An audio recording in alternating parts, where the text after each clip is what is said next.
Hello. जय हिंद दोस्तों। स्वागत है आपका आपके अपने यूट्यूब चैनल 360 एसएससी में। तो एक बार सभी भाई बताएंगे आप सभी लोग कैसे हैं। उम्मीद करता हूँ आप सभी लोग स्वस्थ हैं, आपकी तैयारी अच्छी चल रही होगी। तो आज हम मैथ्स पीवाईक्यू सीरीज का लेक्चर नंबर 3 करने वाले हैं, जो कि 9 सितंबर की शिफ्ट 3 रहने वाली है। जिसने पहले के 2 लेक्चर नहीं देखे हैं तो डिस्क्रिप्शन में लिंक मिल जाएगा, जाकर देख लीजिए। तो चलिए लेक्चर को स्टार्ट करते हैं। तो आज का पहला सवाल है सिंप्लीफाई दैट। तो सिंप्लीफाई करते हैं, इससे पहले ये कर लेते हैं। 11 माइनस 7 माइनस ये -7 हो गया कि ये कितना हो गया, 7 और 7 14 -4 11 हो गया, 14 -4 10 हो गया, प्लस का 10, तो ये माइनस का 10 और ये प्लस 14 और ये 13 बाहर है। ये कितना हो जाएगा, माइनस का 3 तो प्लस का 3 हो जाएगा, 7 -11 प्लस 3 प्लस 14 13, तो ये कितना हो गया 11 -11 प्लस 14 प्लस 3 3 और 3 6 और 7 13, तो 13 -13 0। ठीक है ना। अगला सवाल देखते हैं। दी गई तालिका 3 दिनों में 4 मुद्रकों द्वारा मुद्रित पृष्ठों की संख्या दर्शाती है। यदि बुधवार को सभी 4 दिए गए प्रिंटरों द्वारा मुद्रित पृष्ठों की कुल संख्या शनिवार को सभी दिए गए प्रिंटर द्वारा मुद्रित पृष्ठों की कुल संख्या से 15% अधिक थी, तो बुधवार को सभी दिए गए प्रिंटर द्वारा मुद्रित पृष्ठों की कुल संख्या क्या थी। यानी बुधवार को जो पेज प्रिंट हुए थे उनकी जो संख्या थी वो शनिवार को प्रिंट हुए पेजों से 15% अधिक थी। तो शनिवार को कितने हुए थे, ये हुए हैं शनिवार को, इन सबको जोड़ लो। 0 8 9 17 17 3 20 20 और 4 24 2 8 2 10 10 और 5 15 15 और 2 17 17 5 22 फिर 2 9 9 और 6 15 और 1 16 16 और 8 24 4 हो गए, फिर 2 2 और 1 3। इनसे 15% अधिक थी, तो 15% की फ्रैक्शन कितनी हो जाती है, 15% की फ्रैक्शन होती है 3/20। 3/20 ये कट जाएगा और ये कितना हो जाएगा 17 1 और ये 2। अब ये 3 से मल्टीप्लाई कर लो, 6 3 एकम 3 और 17 तियाँ 51, यानी 5136 रुपये अधिक थी। 5136 रुपये अधिक थी कितने पे, 34,240 पे, 34,240 पर। तो थी कितनी फिर 6, यहाँ जोड़ लेते हैं 6 7 3 और ये 9 3, यानी 39,337 थी। ठीक है ना। अगला सवाल देखते हैं। क्लियरेंस सेल में एक साड़ी जिसकी मार्क कीमत यानी मार्क प्राइस 10,490 रुपये थी, अब 9,441 रुपये में बेची जा रही है। साड़ी पर छूट प्रतिशत कितनी है, यानी 10,490 की साड़ी थी, 9,441 में बेची जा रही है, तो छूट कितनी मिल रही है। 9 और ये 8 में से 4 गए 4 और ये 4 में से 4 जीरो और ये 1, 1,049 रुपये की छूट है कितने पे, 10,049 पर। तो 100 पर कितनी हो जाएगी, एक जीरो से ये कैंसिल, ये वाला कैंसिल, कितनी 10%। तो सिंपल 10% की छूट दी जा रही है। अगला सवाल देखते हैं। ये क्वेश्चन देखने में मुश्किल लग रहा है, लेकिन ये क्वेश्चन मुश्किल है नहीं। एक स्टॉक पोर्टफोलियो में 4 स्टॉक होते हैं। स्टॉक ए पोर्टफोलियो के 20% का प्रतिनिधित्व करता है। एक स्टॉक 4 स्टॉक है, A B C and D. Stock A है जो 20% का प्रतिनिधित्व करता है, यानी स्टॉक ए 20% होल्ड करता है अपने पास, 20% होल्ड करता है। ठीक है। और 6% का रिटर्न देता है, 6% का रिटर्न देता है। स्टॉक बी पोर्टफोलियो के 30% का प्रतिनिधित्व करता है, ये 30% का प्रतिनिधित्व करता है, ये प्लस 6% का रिटर्न दे रहा है। इसमें 8% का रिटर्न है, स्टॉक बी में 8% का रिटर्न है। ठीक है। और स्टॉक सी पोर्टफोलियो के 20% का प्रतिनिधित्व करता है, ये 20% का प्रतिनिधित्व करता है, और ये रिटर्न कितना दे रहा है, 4% का रिटर्न दे रहा है, 4% का रिटर्न दे रहा है। स्टॉक डी पोर्टफोलियो के शेष 30% का प्रतिनिधित्व करता है, और ये 5% नकारात्मक रिटर्न देता है, यानी माइनस, ये लॉस दे रहा है 5% का।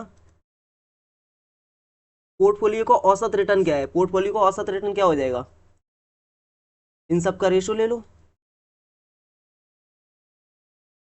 0 और परसेंटेज कैंसिल, कितना हुआ 2, 2:3:2 2:3, तो ये कितना हो जाएगा 12% प्लस 24% प्लस 8%, 2 × 4 = 8, और ये माइनस का 15% अपॉन 2 और 3 5 और 2 7 और 3 10 10, तो कितना हो गया ये 12 और 24 36, 36 और 8 44, 44 माइनस 15 कितना हुआ 29, 29/10 यानी 2.9%।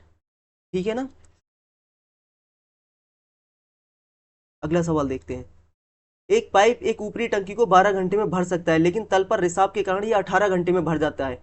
यदि टैंक भरा हुआ है तो रिसाव को इसे खाली करने में कितना समय लगेगा। एक पाइप है जो 12 घंटे में टैंक भर रहा है, और अगर उसमें मान लो पाइप ए है जो भर रहा है 12 घंटे में, और एक मान लो बी एक रिसाव है जो उसको खाली कर रहा है, यानी ए प्लस बी मिलकर इसको 18 घंटे में भरना है। मान लो टोटल टैंक की कैपेसिटी है 36, तो +3 हो गई ए की कैपेसिटी, और इन दोनों की कैपेसिटी हो गई +2, यानी ए की तो +3 है, तो फिर बी की निगेटिव कितनी थी, यानी बी खाली कर रहा है तो बी की निगेटिव हो जाएगी -1, यानी पूरा टैंक बी को खाली करेगा -1 एफिशिएंसी के साथ, यानी 36 आवर्स में बी टैंक को खाली कर देगा। ठीक है, समझ में आया ना दोस्तों। अगला सवाल देखते हैं। दो त्रिभुज ट्रायंगल EFG और ट्रायंगल HIJ सर्वांगसम है। यदि EFG का क्षेत्रफल 124 सेंटीमीटर स्क्वायर है, तो ट्रायंगल HIG का क्षेत्रफल क्या होगा। सर्वांगसम मैंने पिछले वाले लेक्चर में बताया था, सर्वांगसम होते हैं सर्व अंग समान, यानी जैसा ट्रायंगल ए है as it is triangle A है, जब एज इट इज होगा तो इसका 124 है तो दूसरे वाले का भी 124 होगा, सिंपल। अगला सवाल देखते हैं। माना A + B बराबर 2C है, तो निम्नलिखित में से कौन सा समीकरण सत्य है। A + B बराबर 2C के दे रखा है, आप इसमें वैल्यू पुट भी कर सकते हैं, लेकिन आप इसमें अगर वैल्यू पुट करेंगे तो आप देखेंगे ये ऑप्शन भी सेम बनाएगा, ये ऑप्शन भी सेम बनाएगा, और ये ऑप्शन भी सेम बनाएगा, और लास्ट में ये ऑप्शन भी सेम बना रहा होगा, तो आप वैल्यू पुटिंग में फंस जाएंगे। आप सिंपल देखिए A + B = 2C है, तो 2C को हम C + C नहीं लिख सकते क्या। अब यहाँ पे A - C = ये भी यहाँ ले जाओ C - B। अब अगर इन दोनों का होल स्क्वायर कर दिया जाए तो कितना हो जाएगा A² + C² - 2AC = C² + B² - 2BC। हो गया कि नहीं हो गया, C² से C² कैंसिल हो गया। अब इसके जैसा कुछ दिख रहा है आपको क्या, A², ये 2BC इधर आ जाए तो A² + 2BC हो रहा है, A² + 2BC, और ये B² है, और ये 2AC इधर हो जाए तो +2AC, यानी ये वाला हो गया। ठीक है ना। अगला सवाल है, यदि समीकरण 4x + k - 2y + 3 = 0 है, और k - 2x + 9y - 5 = 0 समानांतर है, k > 0 है, तो k² + 6 का मान ज्ञात कीजिए। देखो, इस क्वेश्चन को आप ऑप्शन से भी सॉल्व कर सकते हैं, बिना सॉल्व करे। मैं आपको बता रहा हूँ आप कैसे ऑप्शन से सॉल्व करेंगे। k² + 6 बराबर हमें बताना है। अगर ऑप्शन में से हम 6 घटा दें, अगर ऑप्शन में से 6 घटा दें तो जो नंबर आना चाहिए वो पूर्ण वर्ग होना चाहिए, क्योंकि k की वैल्यू इंटीजर आएगी, यहाँ पे पूर्ण वर्ग होना चाहिए। अगर यहाँ पे हम 6 घटा रहे हैं तो कितना आ रहा है 64, ये ऑप्शन हो सकता है। और अगर यहाँ से 6 घटा रहे हैं तो कितना आ रहा है ये 58, पूर्ण वर्ग नहीं है, ये ऑप्शन नहीं होगा। यहाँ से 6 घटा रहे हैं तो कितना आ रहा है ये 66, पूर्ण वर्ग नहीं है, ये भी ऑप्शन नहीं होगा। यहाँ से 6 घटा रहे हैं तो 62, ये भी नहीं है। अगर आप ऑप्शन से इस क्वेश्चन को करते तो मैक्सिमम आप 15 से 20 सेकंड में आंसर लगा जाते, 70 होगा इसका आंसर। अब इसको सॉल्व कैसे करना है, जब इक्वेशन एक दूसरे के पैरेलल होती हैं, जब लाइन की इक्वेशन एक दूसरे के पैरेलल होती है तो एक कंडीशन होती है A1/A2 = B1/B2 is not equal to C1/C2। ठीक है, A1 कितना है यहाँ पे, ये A1 है, ये B1 है, ये C1 है, ये A2 है, ये B2 है, और ये C2 है। A1 कितना है 4, और A2 कितना है k - 2 = B2 कितना है k - 2, और B1 कितना है 9, तो ये कितना हो जाएगा 36 = k - 2 का होल स्क्वायर हो जाएगा। यहाँ जाएगा तो होल स्क्वायर हो जाएगा, तो कितना हो जाएगा k² + 4 - 4k। ठीक है, अब ये 36 भी यहाँ ले आओ, के square -4k -32 is equal to 0। मैंने पिछले लेक्चर में आपको डायरेक्ट यहाँ से सॉल्व करना सिखाए थे, इसके के जो मान आएंगे कैसे आएंगे। तो इसको कैसे लिख सकते हैं हम, -8 और +4। अगर इसकी मल्टीप्लाई करें तो -32 आना चाहिए, अगर इन दोनों को ऐड करें तो -4 आना चाहिए। अगर इसकी मल्टीप्लाई करेंगे -32 आ जाएगा इन दोनों की, और अगर इन दोनों को ऐड करेंगे तो -4 आ जाएगा। तो के की वैल्यू निकालने के लिए इन दोनों के साइन रिवर्स कर देते हैं, यानी के बराबर 8 आ जाएगा और -4 आ जाएगा।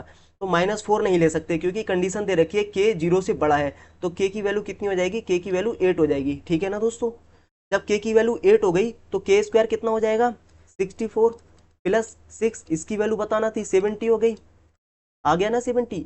लेकिन कुछ क्वेश्चंस होते हैं जो आप ऑप्शन से सॉल्व कर सकते हैं, जैसे कि ये क्वेश्चन था, इसको आप ऑप्शन से सॉल्व कर सकते थे, ये करने की जरूरत नहीं पड़ती क्योंकि एक ही ऑप्शन ऐसा बन रहा था जो 6 घटा के पूर्ण वर्ग बन रहा था। ये चीजें एग्जाम में आपको ध्यान रखनी होती हैं जल्दी पेपर को अटेम्प्ट करने के लिए।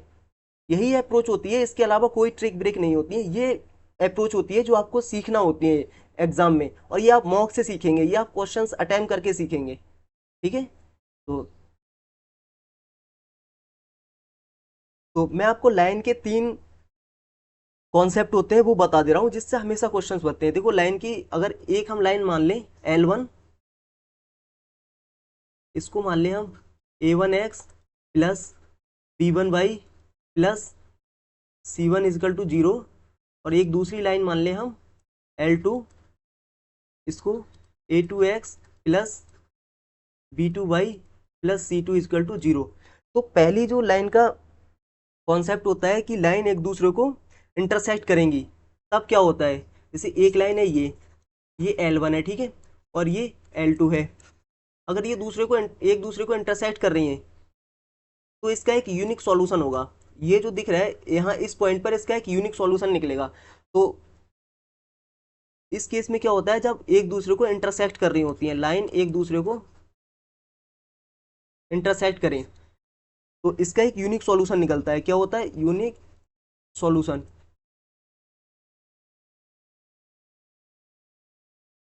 A1 upon A2 is not equal to B1 upon B2। ये पहला कॉन्सेप्ट हो गया। और दूसरा कॉन्सेप्ट क्या होता है, जब लाइन एक दूसरे के पैरेलल हो, यानी ये L1 है, ठीक है, और ये L2 है, तो ये कहीं मीट नहीं करेंगी। आपने ट्रेन की पटरियां देखी हैं, कहीं मीट नहीं करती हैं, तो ये लाइन कहीं मीट नहीं करेंगी। और जब ये कहीं मीट नहीं करेंगी तो इनका कोई सॉल्यूशन नहीं होगा। ये पैरेलल लाइन है, कैसी लाइन है, पैरेलल लाइन, तो इनका नो सॉल्यूशन। इस केस में क्या होता है, कोई सॉल्यूशन नहीं निकलता है। इस केस में जो केस बनता है A1 upon A2 is equal to B1 upon B2 is not equal to C1 upon C2। और एक तीसरी कंडीशन बनती है, जब लाइन एक दूसरे के कोइंसिडेंस हो जाए, संपाती हो जाए, कोइंसिडेंट हो जाए, यानी संपाती, जिसको संपाती बोलते हैं। और ये संपाती होता क्या है, एक लाइन ये हो गई L1, ठीक है, और एक लाइन L2 इसके ऊपर आ जाए, इसको एकदम कवर कर ले, ये L2 है, ये L2 है, इसके ऊपर आ जाए, L2 भी इसके ऊपर आ जाए, तो इसके हर पॉइंट पे सॉल्यूशन होगा, यहाँ भी, यहाँ भी, यहाँ भी, यहाँ भी, यहाँ भी, तो इसके इनफाइनाइट सॉल्यूशन हो जाएंगे।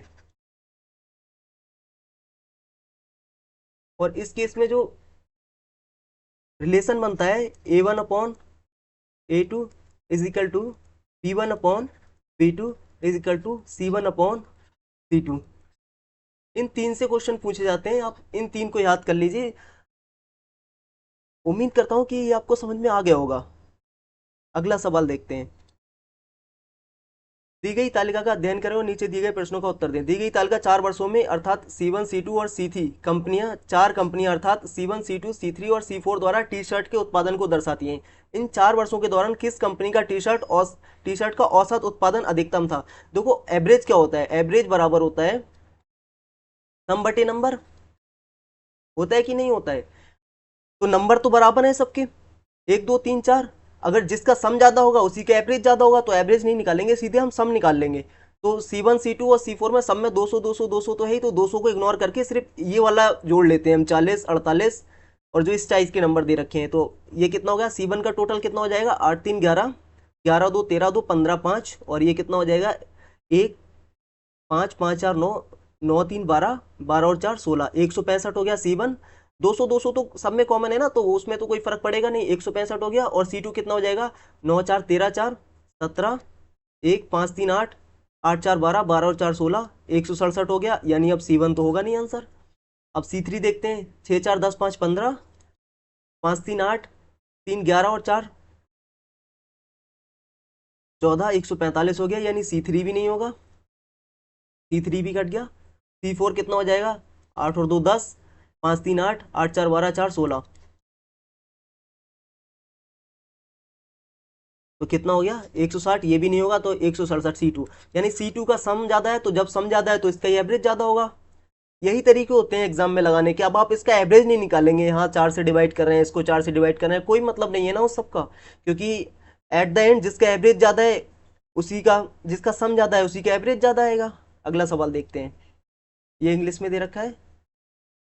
यदि एक्स वाई और जेड धनात्मक संख्याएं हैं, पॉजिटिव इंटीजर हैं, पॉजिटिव इंटीजर हैं, धनात्मक संख्याएं हैं, पॉजिटिव नंबर है, तो X plus Y plus Z बराबर 1 है, तो निम्न मान का मान क्या होगा, निम्न मान का मान नहीं होगा, द लीस्ट वैल्यू, इसका निम्न मान कितना होगा, 1 + x का मिनिमम वैल्यू कितनी हो जाएगी, 1 + x plus 1 + y plus 1 + z की मिनिमम वैल्यू पूछिए, मिनिमम वैल्यू क्या होगी। देखो पॉजिटिव इंटीजर है, ये तो रिलेशन नहीं दिया ना, एक इक्वेशन दी है, एक इक्वेशन में अगर 3 वेरिएबल दे रखी हो तो हम अपनी मर्जी से कुछ भी मान सकते हैं, क्योंकि हम एक इक्वेशन से वेरिएबल तो निकाल नहीं सकते।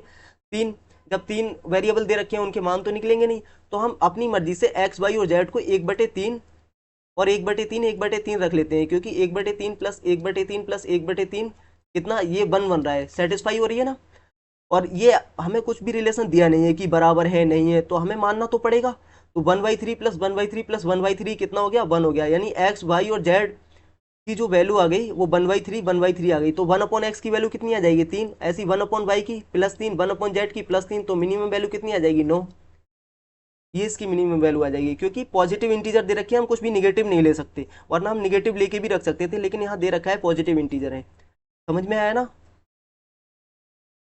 अगला सवाल देखते हैं, 8a² और 18/a⁴ का माध्य अनुपातिक यानी mean proportion, mean proportional, mean proportional क्या है, जहां ए एक धनात्मक संख्या है, तो मीन प्रोपोर्शन क्या होता है, √AB, √AB ए कितना दे रखा है, 8a² इंटू 18/4 a⁴, तो a² से a⁴ कट जाएगी, बचेगा कितना, 2, 18 8 144, 144 का 12 बाहर आ जाएगा, ठीक है। और a² का a बाहर आ जाएगा, कितना हो जाएगा, 12/a। देखो 3 होते हैं, एक होता है मीन प्रोपोर्शन, मीन प्रोपोर्शन तो आपने देख ही लिया, मीन प्रोपोर्शन होता है कितना होता है, √AB, ठीक है। और एक होता है थर्ड प्रोपोर्शन, थर्ड प्रोपोर्शन कितना होता है, ये b²/a। और एक होता है फोर्थ प्रोपोर्शन, ये कितना होता है, bc/a। इन चार से, इन 3 से ही क्वेश्चन बनते हैं, आप इनको सिंपल याद कर लीजिए।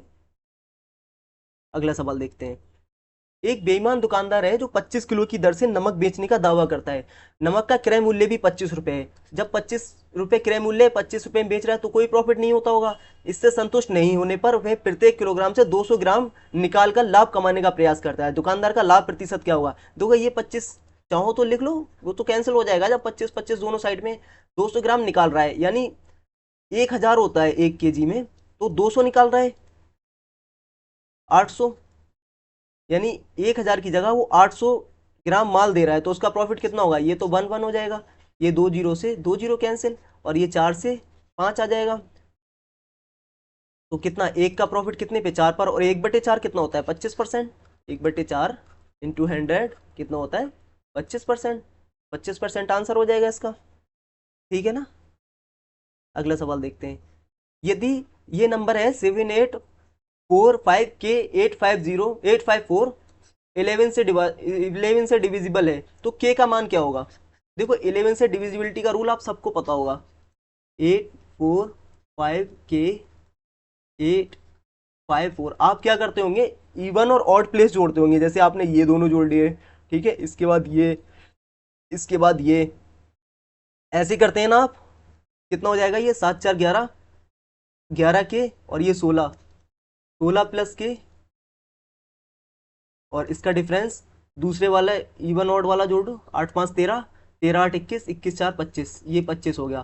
तो इन दोनों का डिफरेंस कितना आ जाएगा?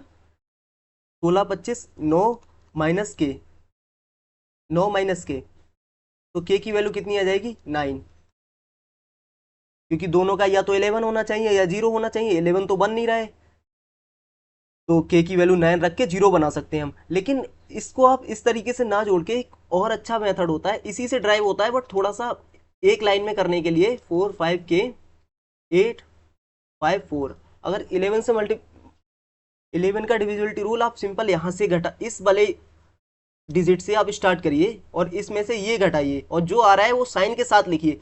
4 में से अगर 5 घटेगा तो माइनस का 1 आएगा, ठीक है। 8 में से अगर के घटेगा तो 8 माइनस के आएगा, ठीक है। 5 में से अगर 4 घटेगा तो प्लस का 1 आएगा, ठीक है। और 8 में से अगर 7 घटेगा तो प्लस का 1 आएगा, ठीक। इस 1 से 1 कैंसिल, तो कितना बचा? 9 माइनस के, तो के की वैल्यू कितनी आ जाएगी? 9। ये वाला आपको नहीं करना होगा, इसमें आप सिंपल एक लाइन में क्वेश्चन कर सकते हैं, चाहे कितना ही बड़ा नंबर दे दे, आप कभी भी ये भी कंफ्यूज नहीं होंगे 7 आ गया फिर ये यहाँ से 11 आया, ऐसा कुछ भी नहीं है। आप सिंपल यहाँ से इस वाले नंबर से इस वाले नंबर को घटाते जाइए सिंपल, और जो आए उसको साइन के साथ लिखते जाइए, फिर जो डिफरेंस आता होगा वही सिंपल वही आएगा जो आप इस तरीके से करते हैं। तो ये वाला मेथड मुझे लगता है ज़्यादा अच्छा है एग्जाम में करने के लिए। और अगर आप कहें कि यहाँ पे एक नंबर कम पड़ जाए तो एक अपनी तरफ से 0 बढ़ा लो, फिर वो 0 में से घटा लो अगर कम पड़ता हो तब, ठीक है। अगला सवाल देखते हैं। रमेश के पास 18,000 रुपए हैं, वह एक बैंक में 5% प्रतिवर्ष की दर से 7,000 रुपए जमा करता है और दूसरे बैंक में 6% वार्षिक साधारण ब्याज की दर से 6,000 रुपए जमा करता है। यदि वह एक वर्ष के अंत में साधारण ब्याज के रूप में 1,160 रुपए प्राप्त करता है तो शेष पूंजी पर प्रतिवर्ष ब्याज की दर कितनी है? देखो उसने कितनी पूंजी लगा दी, 7 और 6 13, 13,000 रुपए उसने इन्वेस्ट कर दिए थे, कितने? 18,000। तो 18,000 में से 13,000 इन्वेस्ट कर दिए, बचे कितने थे? शेष कितनी बची थी? 5,000। तो 5,000 उसकी रिमेनिंग कैपिटल थी, रिमेनिंग जो कैपिटल थी वो 5,000 रुपए थी, remaining capital, sorry remaining amount नहीं, ठीक है, रिमेनिंग कैपिटल थी 5,000 रुपए। 11,060 रुपए का उसको टोटल ब्याज मिला, यानी अगर 7,000 रुपए पे 5% के दर से कितना ब्याज मिला होगा? 7 पंजे 35, 350, दो जीरो से तो कैंसिल हो जाते हैं। और 6% की दर से 6,000 रुपए पर कितना मिला होगा? 6 छंग 36, 360, 360 और 350, कितना उसको टोटल ब्याज मिला? ये 11 और ये 7, 710 रुपए। तो मिला कितना था? 1,160 रुपए, 1,160 रुपए। तो 5,000 रुपए पे उसको कितना ब्याज मिला था फिर? 710।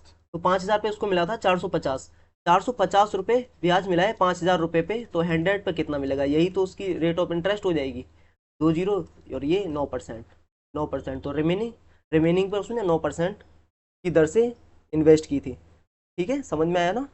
अगले चलते हैं। यदि एक घनाभ की लंबाई चौड़ाई और ऊंचाई दे रखी है 8 4 और 6 सेंटीमीटर, तो घनाभ का आयतन क्या होता है? L B H. तो कितना हो जाएगा? 8 चौक 32 इंटू 6 12, और ये 6 3 18 और 1 192।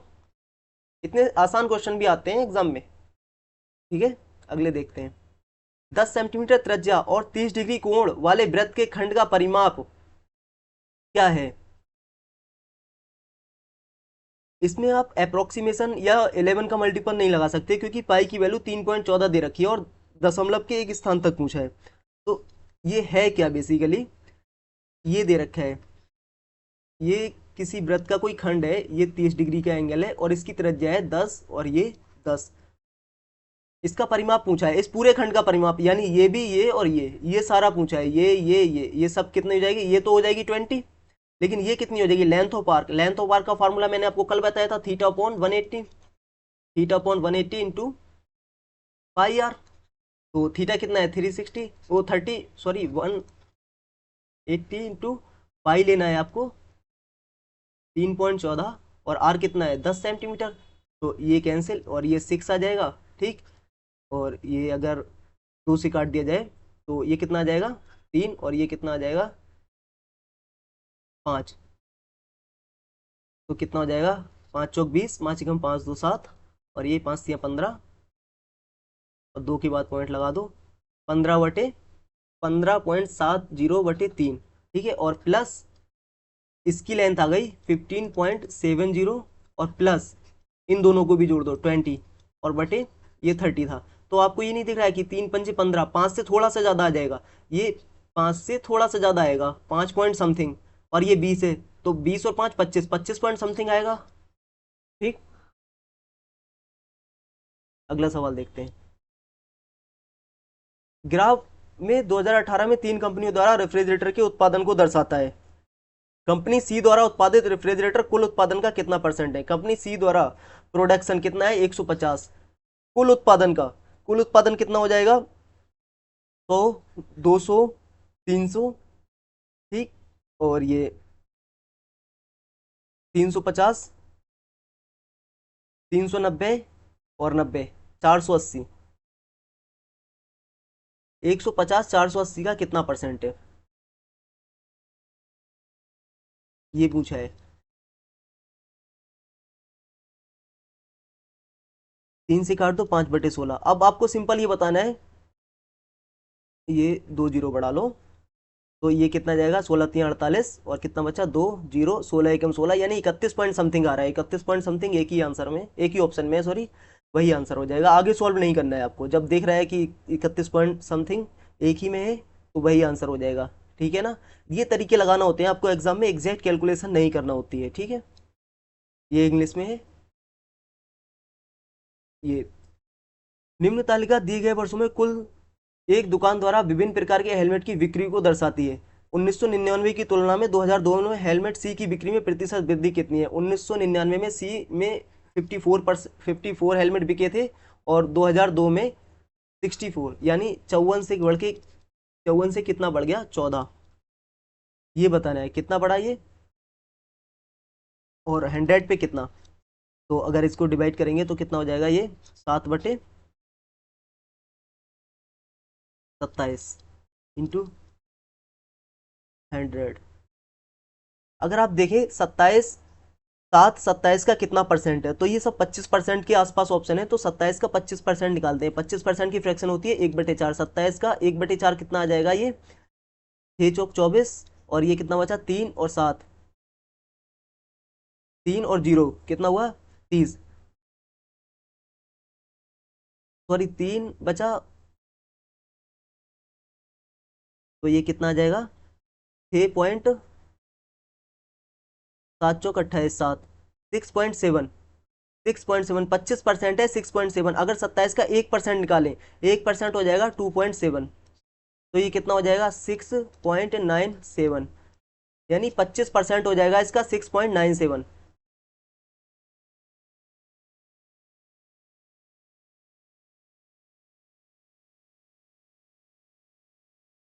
सॉरी 26% हो जाएगा इसका 6.97, क्योंकि ये 25% हो गया, तो 26 पॉइंट समथिंग आ जाएगा, क्योंकि अब 1% तो जोड़ नहीं सकता इसमें, 1% जोड़ेंगे तो ये 7 से ज़्यादा निकल जाएगा, तो 26.39%। इस तरीके से कैलकुलेशन करना होती है। ठीक है, अगला सवाल देखते हैं।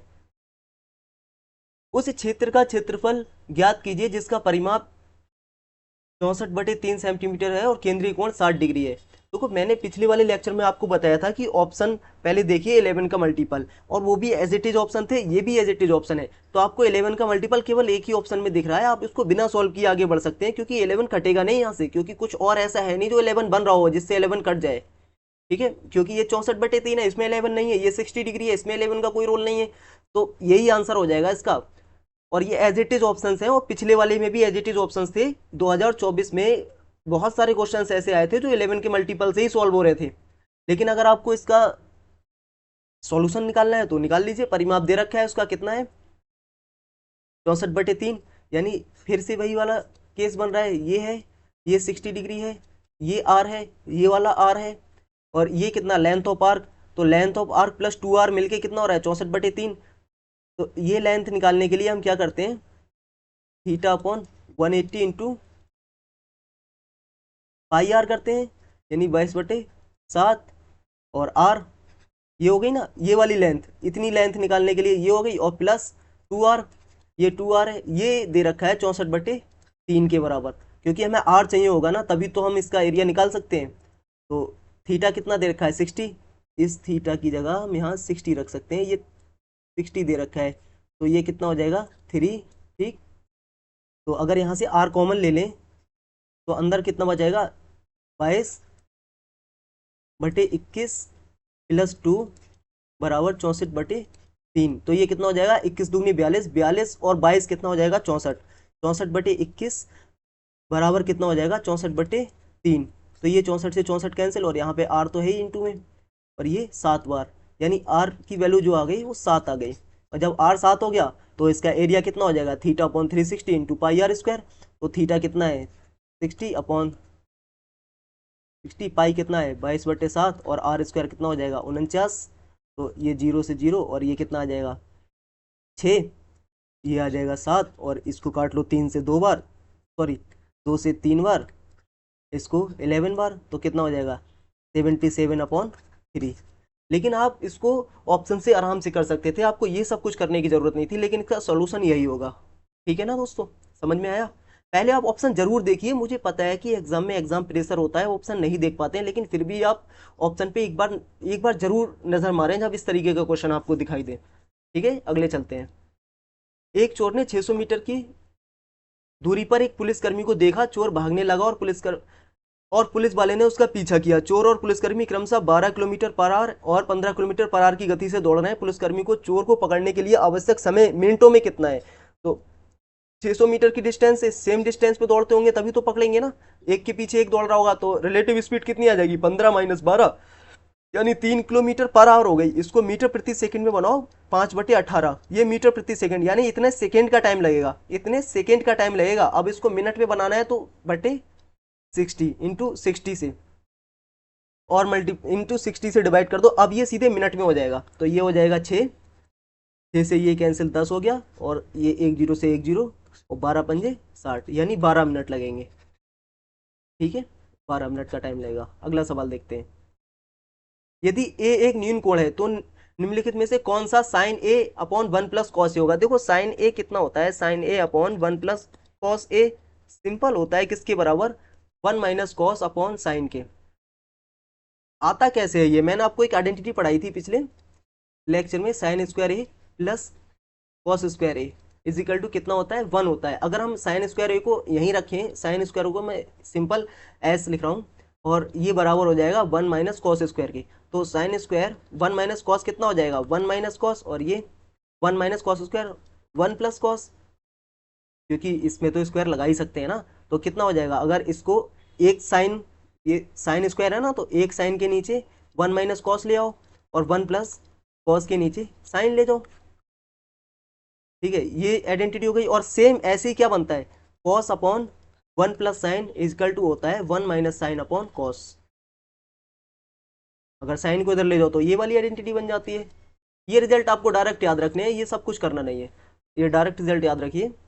अगला सवाल, एक संख्या में पहले 12% की वृद्धि होती है और फिर 23% की वृद्धि होती है, इस प्रकार संख्या में अब 34% की कमी आई है। मूल संख्या में शुद्ध वृद्धि या कमी प्रतिशत क्या है।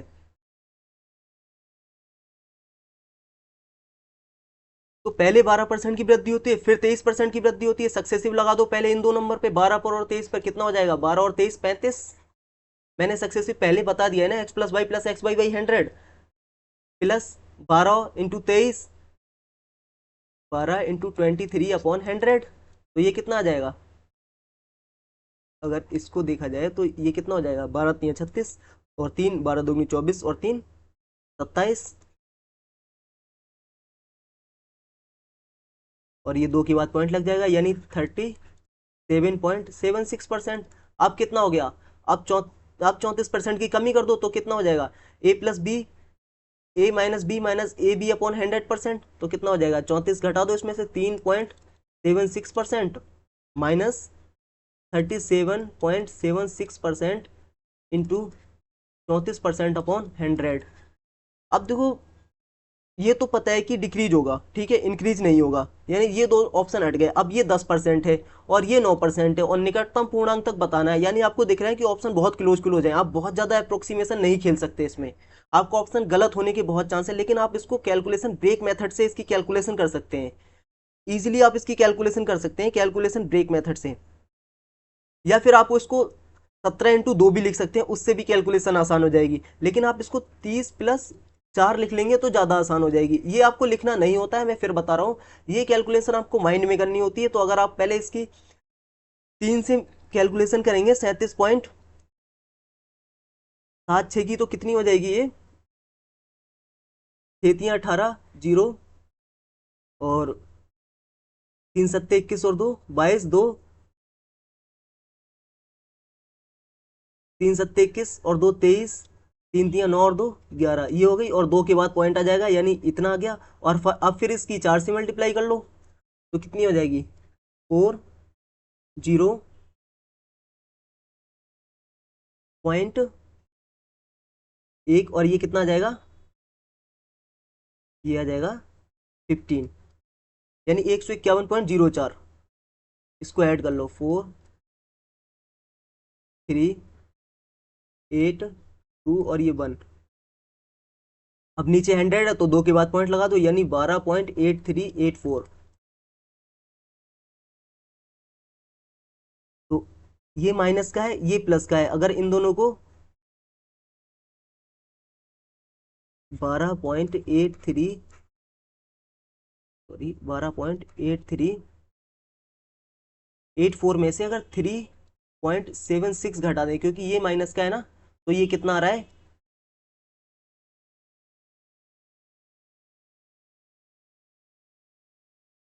ये आ जाएगा 7 0 और ये 9, यानी माइनस का 9.70, नहीं 9% डिक्रीज हो जाएगा। ऑप्शन बहुत ज़्यादा करीब नहीं होते तो हम अप्रोक्सीमेशन करते, बट ऑप्शन बहुत ज़्यादा करीब थे तो आपको थोड़ी एग्जैक्ट कैलकुलेशन करना पड़ जाएगी इस क्वेश्चन में।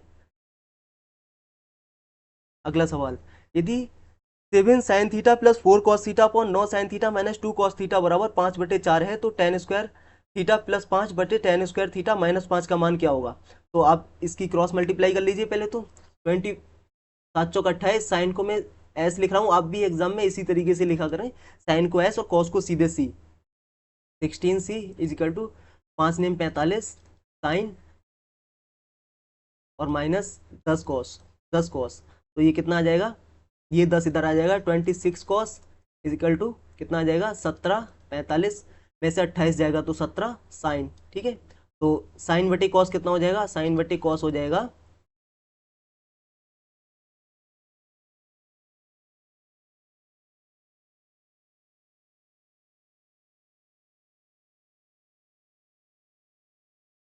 26/17। ठीक है, ये 10 हो जाएगा, यानी ये 10 हो गया ना, तो 10² कितना हो जाएगा? 26 का स्क्वायर 676 बटे 289 + 5 अपॉन 676 बटे 289 -5। तो ऊपर कितना आ जाएगा? देखो, ये 3 बार भी नहीं जा रहा है, मतलब ये 3 बार भी नहीं जाएगा। अगर 3 बार जाएगा इसके ऊपर निकल जाएगा। ये -5 है तो नीचे माइनस बचेगा, और जब माइनस बचेगा तो आंसर पॉजिटिव नहीं होगा। ठीक है, और आपको दिख रहा है ऊपर वैल्यू बड़ी आएगी, क्योंकि ऊपर ये भी प्लस है और ये 5 में जुड़ रहा है, और नीचे वैल्यू कुछ घट रही है, तो नीचे वैल्यू छोटी आएगी। तो कितना हो जाएगा? ऊपर कौन सी वैल्यू बड़ी है? यहाँ पे ये बड़ा है ऊपर, तो ये आंसर हो जाएगा। ये आंसर नहीं होगा। इस तरीके से सोचना होता है एग्जाम में, एग्जैक्ट कैलकुलेशन नहीं करना है, क्योंकि ऊपर ये 289 × 5 करके आप इसको जोड़ेंगे तो ऊपर बड़ा आएगा, और 289 में से ये घटाएंगे तो ये छोटी वैल्यू आएगी नीचे। तो आपको इस तरीके से सोचना है, ये नहीं करना है आपको कि एग्जैक्ट कैलकुलेशन करने बैठ रहे हैं। बाकी ये तो कैंसिल हो ही जाएगा, आपको पता है नीचे से। तो जब 2 ऑप्शन कट गए थे आपके प्लस और माइनस से, और बाकी के 2 ऑप्शन में से आपको ये पता लग गया कि ऊपर कौन सी बड़ी वैल्यू ऊपर आ रही है या छोटी वैल्यू ऊपर आ रही है। ठीक है, ये अप्रोच होती है एग्जाम में क्वेश्चन सॉल्व करने की। अगला सवाल, यदि sec alpha plus tan alpha upon sec alpha minus tan alpha 7/4 है, तो cosec अल्फा कितना है? देखो, एक सी एंड रूल होता है, कंपोनेंटो एंड डिविडेंडो रूल। तो कंपोनेंटो एंड डिविडेंडो अगर लगाते हैं, a + b upon a - b अगर 7/4 होता है, तो इसको कैसे लिख सकते हैं? a/b बराबर 7 + 4/7 - 3, ये लिख सकते हैं ना। तो 11/4 यही आ जाएगा इसका। सॉरी, ये 3 नहीं है, ये 4 है, तो 11/3। इस यही वाला रूल यहाँ लगाएंगे, तो sec alpha upon tan alpha कितना आ जाएगा 11/3। सेक एल्फा होता है 1/cos, टेन एल्फा होता है साइन अपॉन कॉस। तो ये कॉस से कॉस कैंसिल हो जाएगा, 1/sin कितना हो जाएगा कॉसेक, और कॉसेक एल्फा की वैल्यू पूछी थी वो कितनी हो जाएगी 11/3। अगर आप इसको रिवर्स करते हैं, अब a/b आ गया 11/3, अगर आप कंपोनेंडो डिविडेंडो में रिवर्स करते हैं तो आपको सेम वैल्यू मिलना चाहिए 7/4। तो कितना हो जाएगा a+b/a-b। पहले अंश में हर जोड़ दो, फिर अंश में से हर घटा दो। अंश में हर जोड़ दो कितना हो जाएगा 14, फिर अंश में से ही हर घटा दो कितना हो जाएगा 8। तो ये कितना हो जाएगी 7/4, यानी एग्जैक्ट वैल्यू मिल रही है ना। ये होता है कंपोनेंडो और डिविडेंडो रूल। ठीक है, कॉसिक एल्फा बराबर 11/3। अगला सवाल, ट्रायंगल पी क्यू आर में क्यू और आर के द्विभाजक त्रिभुज के अंदर बिंदु ओ पर मिलते हैं। यदि क्यू ओ आर 107 है तो कोण पी का माप क्या होगा। तो इसमें दो बनते हैं, ये एक ट्रायंगल है, ठीक है। अगर ये ट्रायंगल पी क्यू आर है, ठीक, तो ये इसके एंगल बाइसेक्टर हैं, और एक बाहरी एंगल बाइसेक्टर बनते हैं यानी एक्सटर्नल। ये तो ये एंगल बाइसेक्टर है और ये एंगल बाइसेक्टर है, तो इसकी वैल्यू कितनी होती है 90 प्लस ऊपर दिया एंगल है क्यू, क्यू/2, और इसकी वैल्यू कितनी होती है 90 माइनस ऊपर कितना एंगल है क्यू, क्यू/2। तो 90 प्लस क्यू/2 बराबर दे रखा है